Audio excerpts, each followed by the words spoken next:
who's based in Cairo, but who's in regular contact with people on the ground in Hodeidah. What's he hearing from them? There's been some movement in Hodeidah, but it's not exactly according to the Stockholm plan. This is a new plan. This is a unilateral withdrawal, which is not according to the Stockholm agreement.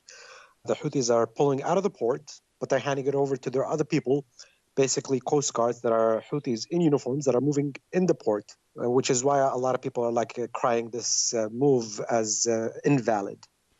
So you're saying what? That they are just giving the appearance of withdrawing? Exactly. Why would the UN be saying that things are going well then, do you think? Well, you have to look at the history of this. The UN has been stuck in a stalemate since December, since the Stockholm Agreement was signed, and there was no progress. The Stockholm Agreement stipulated that there's going to be a mutual redeployment. That did not happen. They could not get an agreement from all the sides to do that. Hence, now they're accepting a unilateral move by the Houthis. Unfortunately, this is not accepted by the various other factions. But the UN is desperate for any progress. Now that the briefing is coming up on the 15th of May at the UN Security Council, they need to show some progress, whatever it is, even if it was unilateral movement. Is this going to make any difference on the ground? I mean, is it going to make any difference in terms of access to the port? Not necessarily. You have to remember, it's not just about the ports. Access also relies on ship clearances, which is granted by the coalition forces. If the coalition forces are not on board, they're going to restrict the ships from the sea, not even before reaching the port. Then even when the goods come to the port, you have to clear them through the city and through the multiple checkpoints to get to the other 21 other governorates. It's not just about Hodeidah.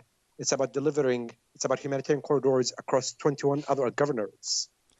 If what you're saying is right and the UN is waving through something that is only in appearance a withdrawal, it's going to damage their credibility, surely. That is exactly what is happening. It's going to damage their credibility, and this is exactly why the Yemeni government was up in arms over the past 24 hours. They're saying that the Houthis are using the UN flag to legitimize the unilateral move, which is going to backfire on the long run. Even in the short term, it does not really improve the access on the ground. But what alternatives do Yemenis have to the UN? Well, the Yemenis basically banked on the UN managing or mediating some sort of an agreement that gets everybody to the table. Unfortunately, the UN has not been able to do that. So, I mean, it has been said that the Yemeni government forces are also due to pull back to a certain extent. Is that simply not going to happen? Currently, that is not happening. The Yemeni government is up in arms. They're saying this was a unilateral move. We needed a mutual redeployment. That is not happening. We'll have to see after 2 days, will the Yemeni government reciprocate and pull back? Unfortunately, we don't see that happening. So this meeting, the sort of 6-month anniversary meeting, discussion of Yemen at the UN Security Council, how important is that going to be? It is actually quite critical because there was a deadline. UN needed to show some progress on the Stockholm agreements on the 6 months anniversary. And because he couldn't deliver anything, he's taking the unilateral move to show some sort of a breakthrough, which is not essentially a breakthrough. What are the consequences of this then? If beyond the credibility of the UN, what is it actually going to mean for the war and for the people of Yemen? Perpetual continuation, unfortunately.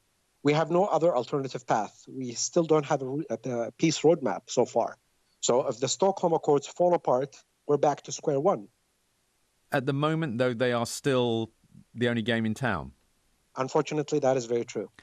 Yemeni political analyst Hisham Al-Omeisy.